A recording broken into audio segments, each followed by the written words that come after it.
This brings us to our second panel discussion on how to modernize, project, and manage security. Now, I'd like to introduce our eminent panel members, starting with our respected moderator, Dr. Lopa Mudraa Basuu, Advisor Cloud Security Alliance APAC Research Council, Mr. Imran Chowdhury, Global Head of Data Protection and Governance, AI Jazeera Media Network, Mr. Steve Uma, Head of Information Services and Technology, NSIA Insurance Limited, Mr. Chizea, Consulting Security Architect, Nigeria Digital Identification for Development, ID4D Project. Mr. Lance Olatunde, Chief Information Security Officer and Data Protection Officer, Custodian. And yes, we can now proceed and begin this panel discussion. Over to you, Dr. Lopa, to moderate this wonderful panel. Thank you for the nice introduction. Hello all. Mankind has progressed enormously in the field of technology, practice. Those were established when data, application, and other IT infrastructure elements were located within the organizational physical boundary are no more sufficient for today's hyperconnected, decentralized world. A hyperconnected, boundaryless network is the new normal for modern digital organization. Today, cutting-edge technologies are driving force for business and not an afterthought. Huge adoption of edge computing, cloud, IoT, AI, ML, RPA evident across the sector. That means a wide threat surface. Cybercriminals have seized this opportunity. The global average cost of cybercrime is expected to peak at $6 trillion USD annually by end of this year. Organizations are heavily investing to build the capability to effectively combat and manage the external and internal threats. The security leaders are gearing up with well thought out strategies to modernize, protect, and manage the security, supported by cutting edge technologies, analytics, specialized team. This is a continuous journey. Today, for highly experienced, eminent industry experts from different industry segments are with us from different parts of the globe. Let us hear from them on how to modernize, protect, and manage security. Begin with Imran. What are the key drivers requiring modernize this connected world related security? Thank you, Dr. Lopa. So as you actually mentioned that we are in a connected world. I mean, and there's a boundaryless information flow is a boundaryless. And that is actually not how it used to be, say, 20 or 30 years ago. Now, what changed? Why do we need to modernize our information security? So there are significant discussion that earlier happened about the drivers for some of this modernization, which is, we have a pandemic that has caused a digital transformation in most of the industries. We have basically people who are basically using their own devices significantly that we are seeing. We also have situation where we have companies are going into cloud first solutions. So we have a technical, a behavioral change that is happening by the individuals that means that our employees as well as companies. And on top of that, we have like cybersecurity mesh that is going on. We have privacy and enhancing technology that is actually getting introduced. The application modernization is moving into cloud native platforms. We have a composable application means that you have a lot of application component that you are actually bringing in, and that is more specific and not really developing in-house. You are bringing in the application components and actually putting them together to provide solutions. And there is also AI significantly going on over there in terms of generative AI coming into the pictures. We also have a lot of things on the AI and analytics side, where basically decision making, improvement of the decision making is taking place. We also have, given that environment of cloud native, and given that environment of application composable applications, what we also have is a significant supply chain in our ecosystem, which we are actually not visible. It means that you might be using an application, but behind that application, there is a lot of different components that is actually being used. You also use cloud, and as you are using the cloud, you might be actually hosting in one location, but because the application you are using, your data might be all over the world.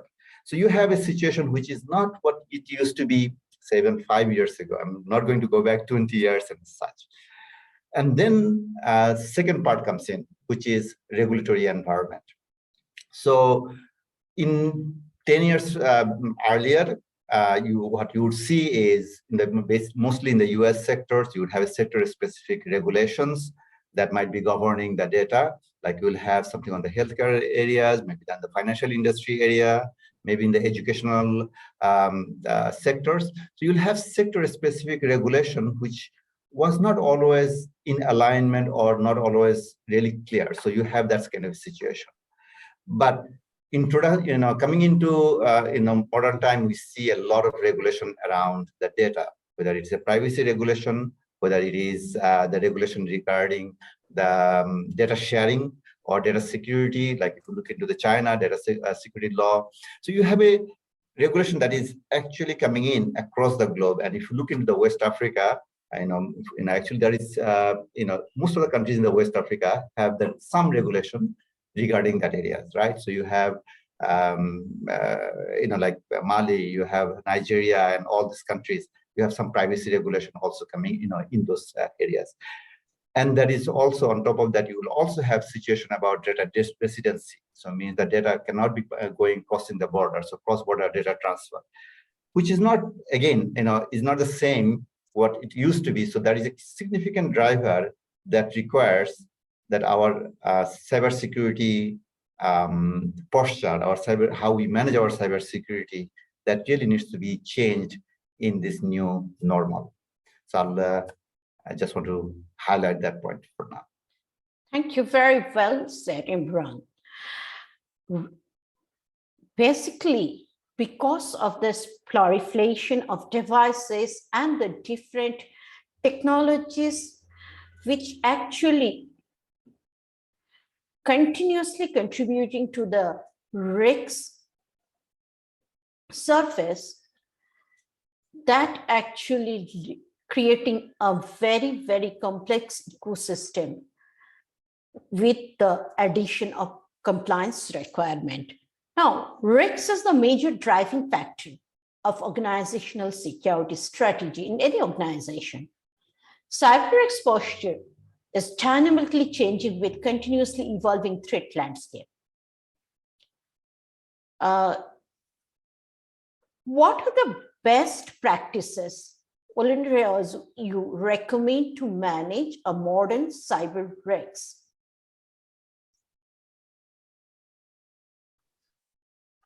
Thank you very much, Doctor. If you can hear me.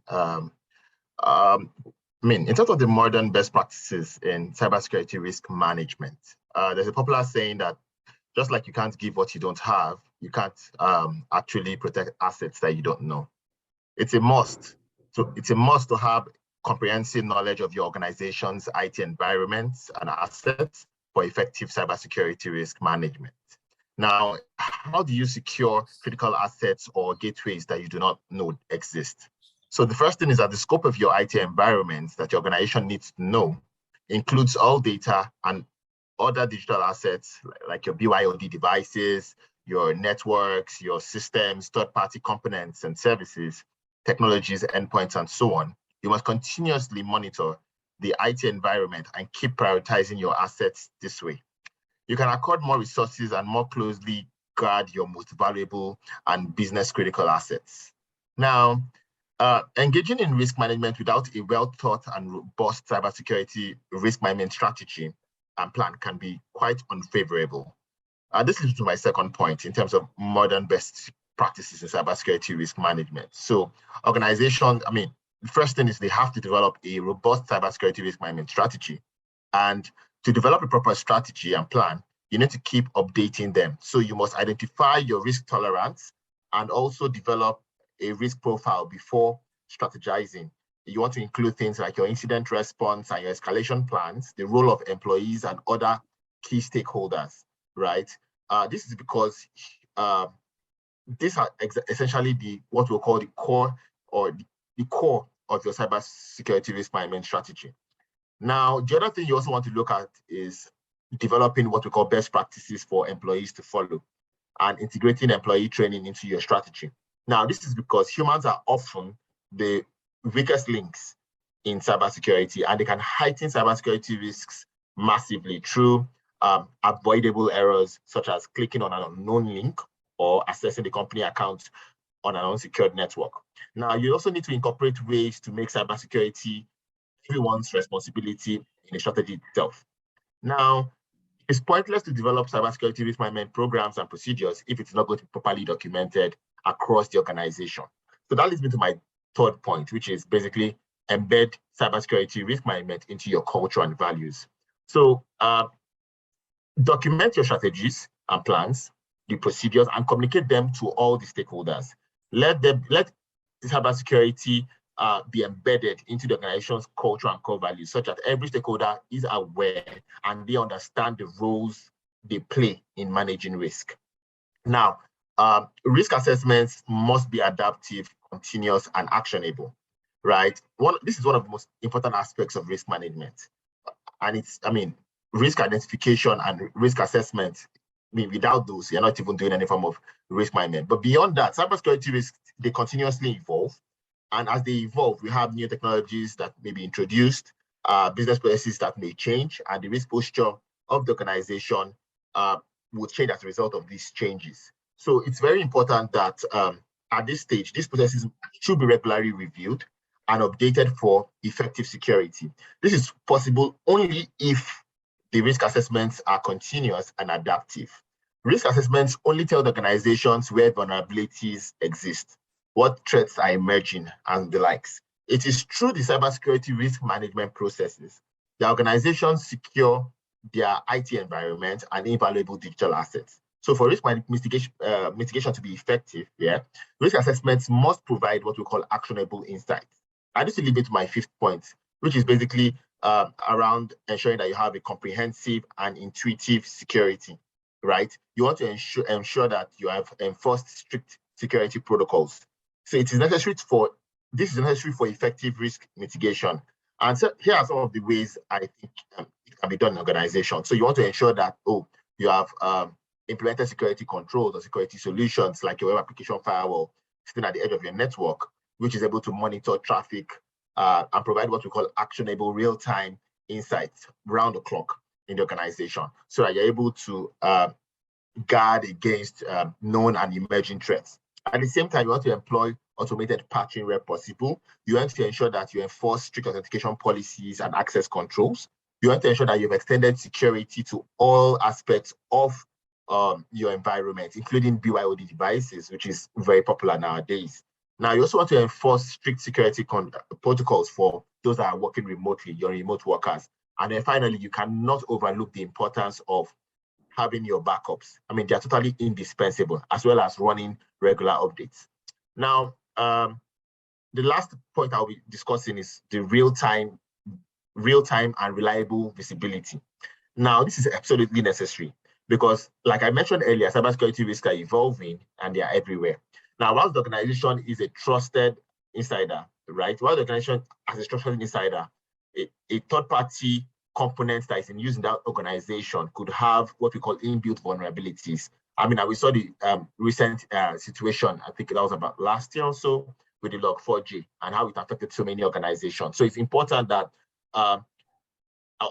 the fact that we also have what we call human errors, right, makes cybersecurity management quite difficult, right? But it's possible because if you have real-time and reliable visibility into the dynamic risk profile of the organization, it's certainly based, your cybersecurity risk management will be based on real-time insights. And this is the most effective way to go about it. So in conclusion, I would say that the threat landscape is continuously growing and vulnerabilities keep multiplying.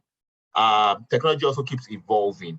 The business processes that are also being affected by these various technologies are also changing. So as this happens, essentially the risk of the organization is changing and the risk posture is changing. And given the fact that there are budgetary and time constraints, right, total protection from all these risks is usually very difficult or almost unattainable. Therefore, a continuously evolving cybersecurity risk management program that is designed with the best practices is indispensable for all organizations. Thank you. Very well articulated. Now, when we are managing the risks, there are two reasons we manage it. We want to protect our data and the infrastructure where this data is residing. Also, associated ecosystem through which we are expecting some threats. Now, data is the new crude fuel. Fueling this connected world, the amount of data created every day is mind-blowing.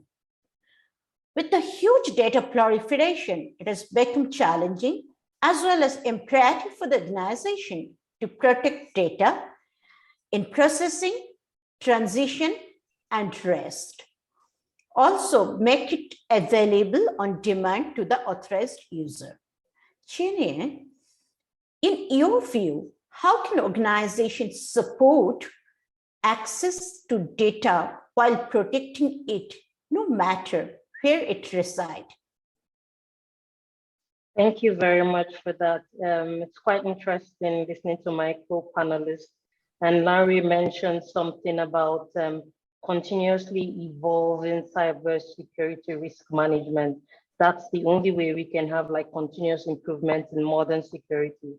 So if we go to the question about how to protect the data, he's mentioned a lot about authorization and access. I would not go into that. We know it's common knowledge that since the pandemic, workers have been working remotely and the attack surface has increased. All speakers have spoken about the same thing, and the increased attack surface has resulted in the need for the modern approach to security. So organizations need to adopt what I often refer to as format preserving data protection techniques. Basically, what this involves is the need to support access to that information while protecting it no matter where it resides, whether it's on the local device, whether it's on premises, on the cloud, third-party cloud application. The data for that organization needs to be protected by default. So how can we do this basically? In what way can organizations promote protection of data by default? One of the key things that I often say is about assuming that all unprotected data is vulnerable. I mean, I've seen configurations where they say, oh, there are 3, 4, 5 layers of security. We can leave this data in clear text because only privileged users have access to this data. And that's like a common mistake for IT and tech people. People just don't want to put a lot of security controls. So one of the key advice to give is assume that any unprotected data anywhere your infrastructure or your information resource is vulnerable. It's just a matter of when. And so we encourage you to use technologies like tokenization, talk about format preserving encryption. So if you have 16-bit character set for a data store, maintain it with your tokenization or the encryption in that character set so that the data security or protection is persistent across platforms, allowing for analytics in the protected form. Another way we can do this again is to ensure protection of all your information assets, Oftentimes I see deployments where they say, oh, this is the crown jewel, so we need to have additional layers of security. And then they have assets that Lanre mentioned earlier that the people are the weakest link. So you have asset that is being used by front end or customer service, and it's not protected, and this is sensitive information. So we need to ensure protection across every kind of information asset within that organization. A breach can happen at any time. And so it's important to ensure that data protection is by default.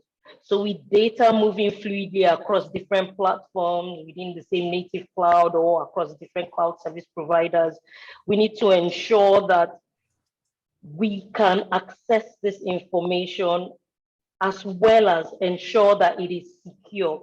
So what are we talking about here? We're talking about reducing or eliminating the attack surface.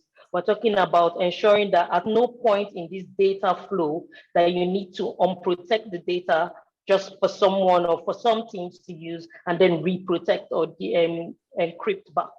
And we also need to think of information this way. We always say currently now, the saying is, it's not if a breach will happen, it is more of when the breach will happen. So if we look at it that a data breach is going to definitely happen, then we need to consider things like resilience, cybersecurity resilience.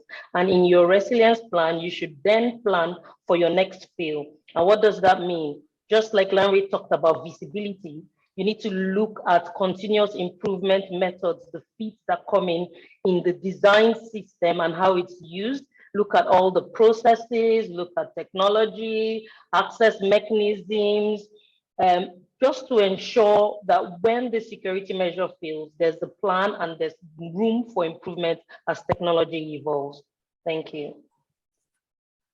Thank you.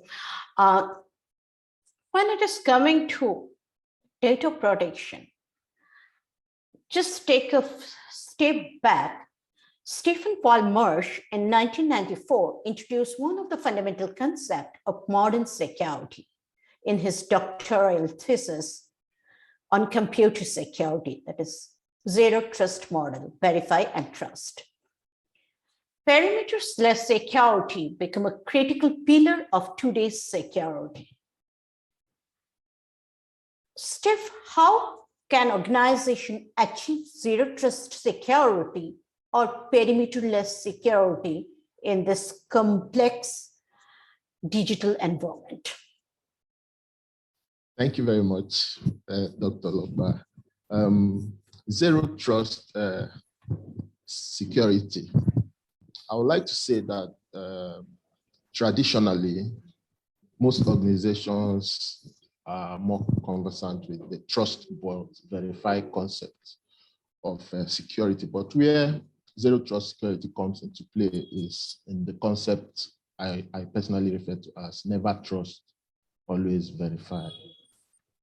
Okay, so having said that, and before I proceed to explain the pillars that support the implementation of zero trust security, I would like to note a few things. The first, which is the fact that in recent times, there has been an increase of the number of RDP servers, remote desktop protocol servers that are exposed to the internet, which also has consequently led to an increase in attacks that are targeting these RDP servers. Furthermore, BYOD, which is bring your own devices, has also exposed, more vulnerable systems, to attack, which could be as a result of systems not adequately patched and all what have you. We've also noted a case of Marriott that was attacked sometime in April 2020, compromising over 5 million guests' data. This is just to let us know emphatically why zero trust, why the importance of zero trust security cannot really be overemphasized. So then, how can organizations achieve zero trust security? Zero trust security relies on 6 core pillars. I would like to start with the very first one, which is never trust, always verify. Okay. This is centered on validation of any identity before access can be granted. The importance of validation here also cannot be overemphasized. So the next point is purpose-driven access. So when you want to grant access, you have to base it on least privilege, and you also have to base it on a need-based basis. The third point is continuous risk discovery. So you wouldn't say, because you cannot really exhaustively identify all the risks that exist within your threat landscape. So you need to implement systems, have an automated system that finds and fixes all the identified threats as they occur. This is a complete departure from the old system of carrying out audits and then taking steps to address vulnerability. So we are saying continuous risk discovery and real-time treatment is also key in the zero trust design. So you have the security by design. By security by design, we are saying that security has to be an inherent part of the design. That's why we talk about secure coding, where we ensure that our APIs are not vulnerable to attack. So security has to be part of the original design in your architecture. Then you also have information-centric security. With the advent of cloud computing, we've seen a lot of organizations adopting outsourced managed security services, which helps them to focus on their core business. Okay. You also have security as a culture. There is this popular saying that a chain is only as strong as its weakest link. I believe we are all familiar with that saying. So what that means is that in a typical organization, just one user can expose the rest of the organization to danger. So security as a culture, the importance of security as a culture cannot really be overemphasized there. So you must have a culture of consistent periodic security awareness campaign, so that your users will know exactly how to behave within the enterprise, so as not to unduly expose the organization to threats. Thank you very much. Now, when we look at the post-pandemic digital world, we can see that cybercrime is increasing continuously. Attacks have become more and more sophisticated and organized. Because during the pandemic, there is a huge movement from on-premises to cloud happen, which are actually not very well architected from a security perspective, as well as digital transformation expedited by many folds. According to Phenomenon Institute and IBM Security Data Breach Report 2021, the cost of data breach in 2021 is $4.24 million USD. This is a 10-time raise. The global average cost of cybercrime is expected to peak at $6 trillion annually by end of this year, driven by proliferation of ransomware. With this, my question to Olatunde, what should we consider regarding data protection in the age of remote work, pervasive cloud, and frequent breaches? We can move on to the next panelist if somebody is facing any challenges, Lopa. Sure. Thank you.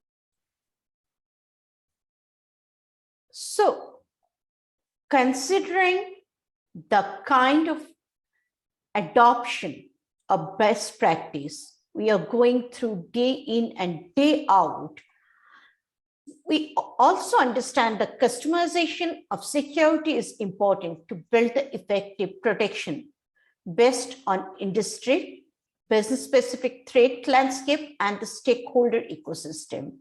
Steve, how should organization implement adaptable security that speak to their particular industry or business? Thank you very much for that question, Dr. Lopa. I would like to start answering this question by noting that most companies' cybersecurity solutions are undifferentiated from others. And having said that, it's important to note that cybersecurity solutions and cybersecurity architectures and implementation design or whatever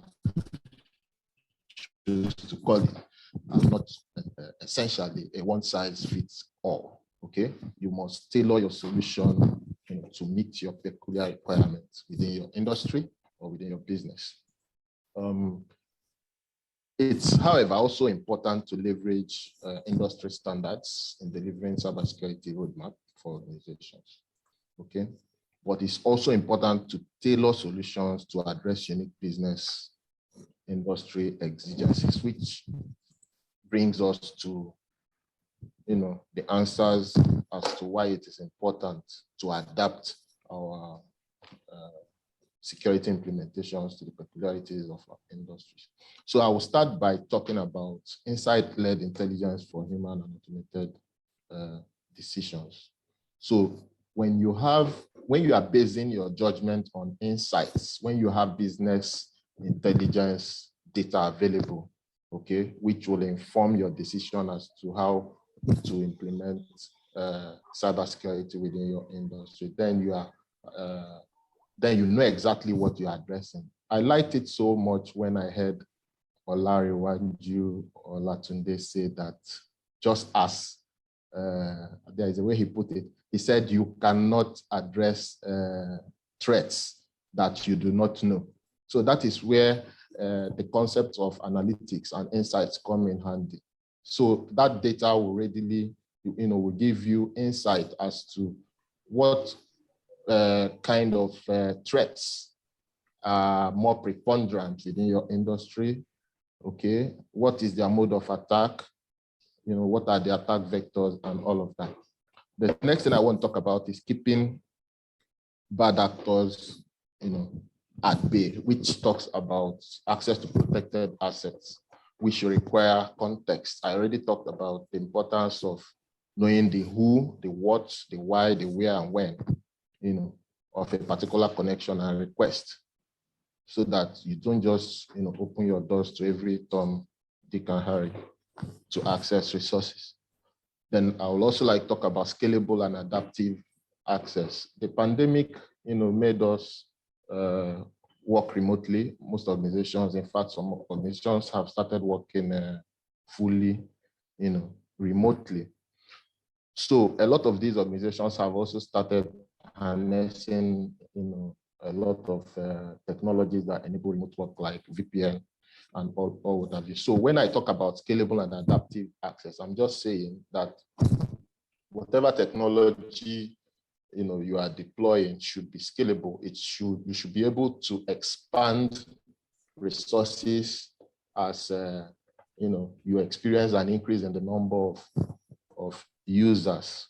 We should also consider multi-factor authentication and remote access as a service solutions to complement the traditional virtual private network solutions that are available.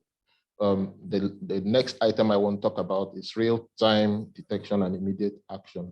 Okay, so as soon as these threats are detected, actions should be taken. In fact, I'm talking about implementation of self-healing solutions, which leverages AI, so that as soon as these threats are identified, they are also taken care of instantly. The last item I want to talk about, which is very key, is resilience for business continuity. Okay, the importance of having a business continuity plan in an organization cannot really be overemphasized. So it's important that we design and implement continuity to cater for backups and recovery plans with zero latency for critical infrastructure, such that whenever there is an incident, you are able to recover back to business within the shortest possible time. Thank you. Thank you, Steve. Imran, we can see that managing security is a humongous task today. Above that, scarcity of skilled resource, limited budget make it more and more challenging. How do you suggest security to be managed in an organization? Thank you, Dr. Lopa. It's actually a crucial question because, as you mentioned, that every organization does not have the same amount of resources, right? So you have a budgetary issues that you have to see. And also, what is the information that we have? You know, does all my information require the same level of protection? So for example, if all of us are managing our house, right? So we have a home, we don't protect everything in the home the same way. There are different things we protect, we provide a different level of protection because anything that we try to protect, there's a cost associated with it. Also, the size of the organization or the budget of the organization, those also are going to impact the way that we are going to manage our information. So it's important for us to realize that what information, and previously some of the speakers have talked about it, what information do we really have? What do I really need to protect? If I don't know the information I have, I really can't protect it. If I don't know what I'm protecting, what am I protecting in that case? Because you cannot protect everything in your life. So you have to, and it's a risk-based approach you take. So you understand your information, you understand the value of the information, then you understand the cost of protecting it and whether you really have the ability to protect it, do you have the resources to protect it, that you have the skill sets to protect it. Can I protect it myself, or can I actually have someone out there who can actually protect it better? So you have to think about all those factors and then make a decision about how you're going to go about protecting this information. Now, this is where it comes down to organizational maturity and organizational reality of that organization to see whether I actually establish the function as a separately in my organization, because if I have only 100 people of organization, I might not be able to have the same type of security compared to a $5,000 resource organization where you have actually a lot more manpower to be able to manage it, and budget and all those factors going to come in. So you have to look into the organization and say, okay, how do I manage it? But given that where we are seeing the trend in that is that we are seeing that as a security organization which can afford it, they're trying to, again, we have different types of security solutions. So there is a convergence of the security solution you might actually consider so that you don't have a complexity of integration between the different security solutions, or having the vendors, multiple vendors that you have to really coordinate in that kind of a way, because again, that can cause issues. So your security solutions, you have to find out, again, the attack vector that was talked about earlier. So who are my attackers? What are they really looking at? What are my vulnerabilities? Once you start to understand that, then you can actually say, okay, who can actually fix it? Who can really do it? So in this regard, you need to also, as you understand your attack vectors, as you understand your vulnerabilities, also that type of security or controls that you can actually implement and what is actually required to be implemented. Because you have to look into, do I have any regulatory obligation in a particular domains to be able to secure that? So have I considered that, so you need to take that into account. Also, in my view, the way on the risk assessment on the security, I do believe that it actually needs to be done a lot more as a integrated enterprise level risk assessment rather than security as a separate assessment. The reason why I recommend that that's actually where a more business clarity will be provided in the risk that is going to be, or in the security, that what kind of a risk it actually poses to the or it imposes on the organization. So because understanding the risk, understanding the business impact of the risk, you are more likely to get the right level of support and budget across the organization. When you actually articulate in that way, that actually provides more of a longer term solutions than when you are actually fighting with the business to get the budget and everything. So my recommendation in terms of managing is that as the technical side that is actually taking place, so you have a lot of technical solution, and Steve have articulated some of those technical solutions and as such that can be going in, or technical mechanisms that we can protect. We also need to take the organizational measures in the way of managing our risk, in the way of how we actually establish our controls, also how we manage the team, where does the governance of that taking place, who is actually in the governing role for the organization. So if we look into also security, another dimension of the security is that security is no longer about organization protecting the organization. We are actually seeing security moving into more as an ethical responsibility that corporations have toward people, because we are actually protecting also people through that. So there's a corporate asset, and then there's a people asset. And if we take the direction of that, security is not just as a company protecting the company, then we are also going into the ethical boundary of corporate social responsibility, and try to also highlight security from that perspective and bringing about an executive awareness and support in the security activities that we do. Thank you, Imran. Coming back to Olatunde, what should we consider regarding data protection in the age of remote work, connect, cloud, and the frequent breaches? Thank you very much, Dr. Lopa. So in terms of what we should need to consider regarding data protection in the age of remote work, pervasive cloud, and also very frequent, I'll call breaches or data breaches. One thing that you'd see I'll be highlighting a lot on is what the concept of format preserving data protection.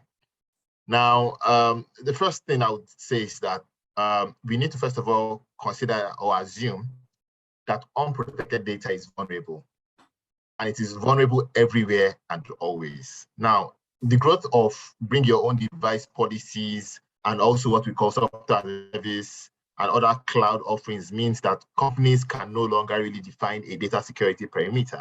And the rise of persistent threat actors and insider threats calls into question the idea that you can trust people or even software internal to your organization. So instead of keeping data switched on and trying to protect it whenever or wherever it may be at risk, you should just assume that your data, no matter where it is always vulnerable and that it will be compromised. This approach would really help a lot when we look at how we can enforce data protection.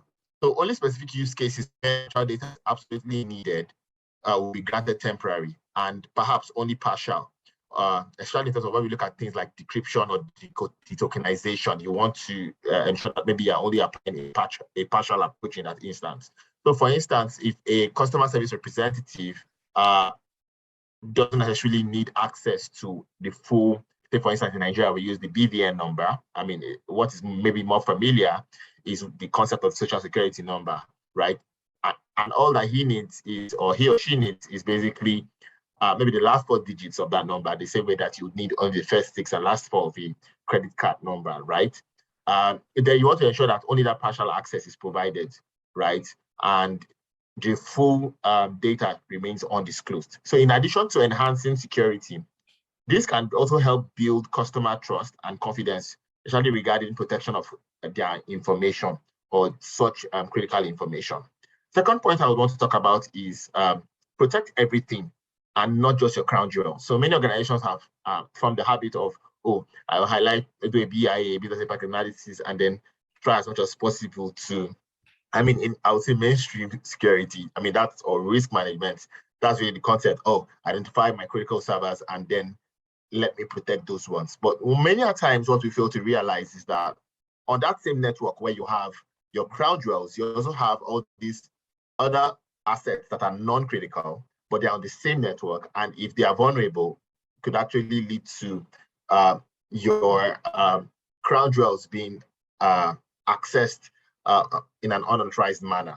So attempting to identify where all this your most precious data is stored so that you can secure it in those locations and grant only a limited number of internal people access to it is the wrong way of doing it. So you would, in most cases, fail now if you haven't already. So keeping data in the clear, for example, in on-premises or cloud data warehouses or data lakes, and then dynamically masking them when there is need to be used by maybe other users or unprivileged users try to access it, right, is also a wrong approach. So essentially, data is fundamentally unprotected when it's at rest, and it is subject to breach.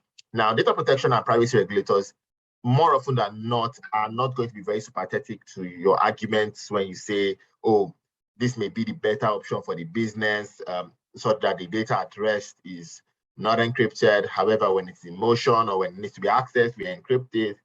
This model ideally should be turned on its head, right? And when you turn it on its head, essentially you're saying protect the data as the default case and dynamically unmask that data only when privileged users request access to that data.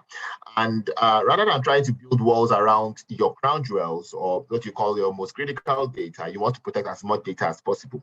I mean, you might call it an overload, but from a data protection point of view, from a data privacy and regulation point of view, and also the fact that the regulators are not always very easy on you when you have suffered a breach, it's very important that you ensure that you try to build your walls around your entire population of data. So replicate that level of security control, replicate that level of data protection across everything in that environment. Now, I'll also be touching on how, my third point, which is basically the fact that you need to avoid needing to unprotect data just because you want to move it. So a lot of people or a lot of organizations, when they want to move data from point A to point B, you see that they would have to first unprotect that data before they do that movement. And this also happens in the cloud. So especially when you are relying on multiple cloud service providers, and then you need to move data from one cloud service provider to another cloud service provider. In many times you observe that this data needs to get moved from a state of being protected to being unprotected just for it to move across, and then it gets protected all over again. So essentially, if you're using multiple cloud service providers and each of them offer different level of security services, but those security services are only in their own environments, and this would lead to you not having full coverage, right, across your service sets. Essentially, companies cannot guarantee that their data is protected, and either from service providers themselves or as it flows between the cloud services and the applications. So a better strategy is to enable data to remain persistently secure as it moves application to application or platform specific, and then environment-based security approach alone will not help you to achieve that goal. Now, I would also say that the next thing you need to also consider is how you preserve the ability to analyze data in its protected form. Because of course, you need to, gaining protection at the expense of making data readable or usable is a very poor trade-off, right? Especially for any data protection technology. And a data security infrastructure that needs to allow selective use of protected data as required by business analysts, data scientists, and the likes, who have the privileges to see that data in the clear. So it's important that you're able to preserve the ability, whilst you're trying to protect that data, you're also able to preserve the ability to analyze data, even when it's in this protected form. Now, you also want to ensure that your provider's protection is independently validated. In some contracts, you'll be advised to include a right to audit, right, so that you can go and take an independent view, or perhaps if you're doing a SOC sign, then you need to get a SOC 1 or SOC 2 report just to ensure that the service provider's controls or protection is also is top-notch, right? One thing is, do not blindly trust vendors' claims that their tokenization, encryption, or data masking process is extremely secure. It is also very important that you also get that independent validation to give yourself that extra benefit. So an attacker with access to a great deal of ciphertext could be a threat to that data if the protection offered is actually weak. Now, finally, in terms of considerations, I think it's very important, and I'm just going to add this before I round up.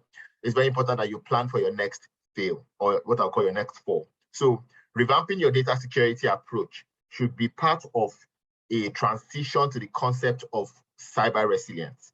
Not only working to secure data and systems should be the focus, but we'll also be including processes, technologies, and mechanisms for when those security measures actually fail. Now, we all know that data is in constant movement across hybrid IT, shared with third parties, and transferred internationally. Lanre, I'm so sorry to interrupt. We are exceeding the time, and I humbly request you to conclude. Thank you. Thank you. So your company essentially needs to be pervasively protect sensitive data wherever it resides, while probably supporting privacy and security regulatory requirements and maintaining data usability. It is a challenge that can be met, and format preserving data protection can actually help a lot. Thank you very much. Thank you. Now, Modernize, protect and manage security is very interesting topic, and we can keep on discussing, but respecting the time, we have a hard stop.